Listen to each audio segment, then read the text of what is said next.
আমার সন্তান যেন চিকিৎসার অভাবে না মারা যায়। আমি যতদিন পর্যন্ত বেঁচে আছি আমার সন্তানকে চিকিৎসার অভাবে। আসসালামু আলাইকুম প্রিয় ভিউয়ার্স, তো এই বাচ্চাটাকে নিয়ে আসলাম।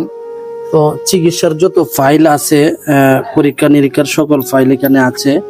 তো এই বাচ্চাটা ক্যান্সার হয়েছে। তো শুরু থেকে শেষ পর্যন্ত একটু কথা বলবে ওই বাচ্চাটার বাবা। বাচ্চাটার বাবা হচ্ছে একজন ইমাম সাহেব, প্লাস উনি ব্যবসা করতো। তো উনি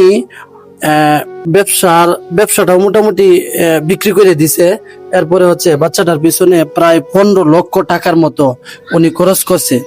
তো আমি আপনাদের কাছে, মানবিক যারা আছেন, মানবিক কাজ করেন দেশে এবং দেশের বাহিরে প্রবাসী ভাইরা, আমার বিভিন্ন কাজে বিভিন্ন ভাবে আপনারা সহযোগিতা করেছেন।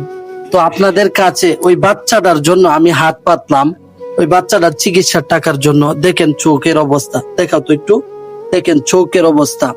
বাচ্চা তো সবারই আছে, যাদের আছে বাতলে একটু অসুস্থ হইলে কি অবস্থা হয়। এই যে বাচ্চাটার আরেকটা অপারেশন আছে পেটের মধ্যে। তো আমি চাই সবাই এই ভিডিওটা শেয়ার করে দিবেন। এমন কিছু মানুষ আছে যাদের সামনে ভিডিওটা যাবে যে তারা ওই বাচ্চাটার ফুল খরচ বহন করবে, এরকম তো হইতে পারে আপনার একটা শেয়ারের কারণে। তো আপনাদের কাছে রিকোয়েস্ট হচ্ছে আপনারা সবাই এই বাচ্চাটার পাশে দাঁড়ান।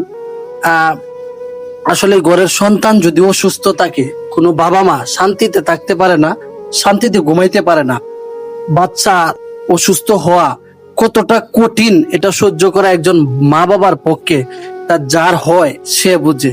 তো ওনার ভিতরের অবস্থা আমরা বুঝতে পারতেছি না, তবে আল্লাহ পাক যেন ওনাকে সহজ করে দেয়।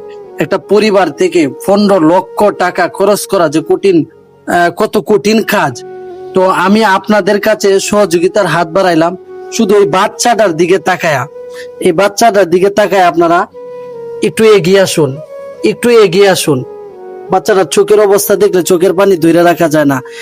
দিনের দিন শুধু খারাপের দিকে যাচ্ছে, অসুস্থতা বেড়েই যাচ্ছে। তো ওই বাচ্চাটা নিয়ে আজকেও দেখা যাবে। তো হুজুরের কাছ থেকে একটু শুনেন। জি হুজুর, একটু বলেন।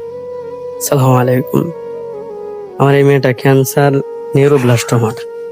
ওর যখন সমস্যা দেখা দিয়েছে, ঢাকা পিজিতে গেছিলাম। পিজি থেকে অনেক পরীক্ষা নিরীক্ষা করার পরে হেনস্থা হওয়ার পরে পরে প্রাইভেটে বর্তমানে ঢাকা উত্তরা আসানিয়া মিশন ক্যান্সার হাসপাতালে ওর চিকিৎসা নিতেছি। ওই জায়গায় চিকিৎসা, ওর কেমোথেরাপি দিছি 8টা দেওয়ার পরে ওর পেটের অপারেশন হয়েছে। এরপর রেডিওথেরাপি দিছি 12টা। তো টোটাল এই পর্যন্ত ওর পিছনে আমি 15 লাখ টাকা খরচ করছি। এখন আবার দ্বিতীয় ওর গলার মধ্যে একটা টিউমার এসে গেছে গা। পরিস্থিতি আবার খারাপ। আজকে ওরে আবার ঢাকা নিয়ে